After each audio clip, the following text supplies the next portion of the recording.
Is PomLabubu.com too cute to be true, or just another online trap hiding behind adorable toys?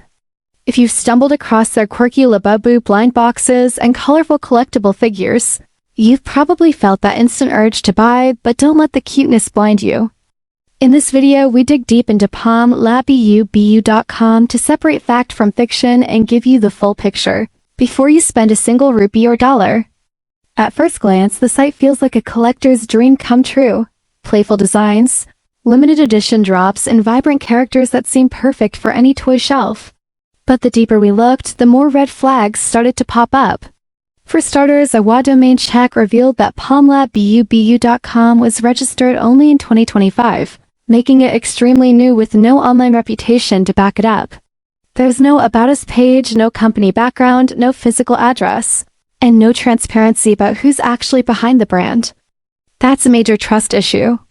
Even more concerning, the site uses aggressive marketing tricks, fake countdown timers, limited stock alerts, and phrases like "only 3 left" to pressure buyers into acting fast. But when we tried to verify their reputation elsewhere, we found nothing. No Instagram, no Facebook, no TikTok presence, which is incredibly odd for a brand that relies so heavily on visual appeal.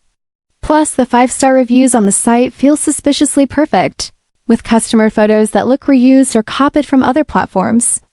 And when we checked platforms like Trustpilot and CityJabber, there was zero verified feedback, no actual buyer experiences, complaints, or praise to help gauge trust. That silence can be more telling than a bad review. While we didn't find undeniable proof that PomLabubu.com is a scam, the combination of missing transparency, marketing manipulation, and lack of external validation makes it very hard to recommend. So if you're considering placing an order, think twice. This site might not be outright fake, but it certainly hasn't earned enough trust to feel safe either.